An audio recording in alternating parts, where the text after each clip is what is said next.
தமிழ் நண்பர்கள் அனைவருக்கும் வணக்கம். அக்னிச்சிறகு சேனல் சார்பாக இந்த வீடியோவுக்கு உங்களை அன்புடன் வரவேற்பது நான் உங்கள் கௌசி. கார்த்திகை ரேவதி சீரியலுடைய அடுத்த எபிசோடுக்கான ப்ரோமோ என்ன அப்படின்றத பார்க்கலாம்.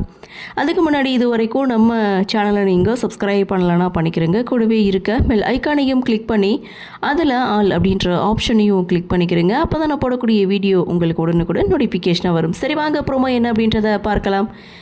ரேவதி பாட்டிக்கிட்ட உங்கள் பேரை எங்க அப்படின்னு சொல்லி கேட்க, இதோ வந்துட்டான் பாரு என் சிங்கக்குட்டி அப்படின்னு சொல்லி இங்கே ராஜாவுடைய என்ட்ரி. ஸோ ராஜா பார்த்திங்கன்னா செம்ம ஸ்டைலோட காரை விட்டு கீழே இறங்கி பாட்டிக்கிட்ட வந்து ஆசீர்வாதம் வாங்கிக்கிறாங்க.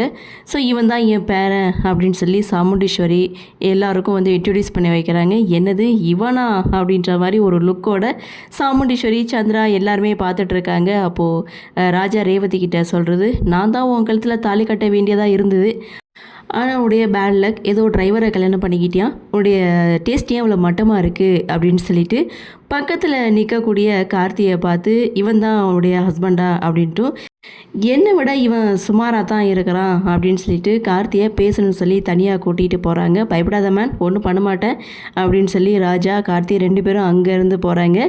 இந்த கிழவியோட பேரை இவனா அப்படின்ற மாதிரி சந்திரா ஒரு பக்கம் ஒரு லுக்கு விட்டு பார்த்துட்டு இருக்காங்க. ரேவதியுடைய பார்வையும் அப்படி தான் இருக்குது.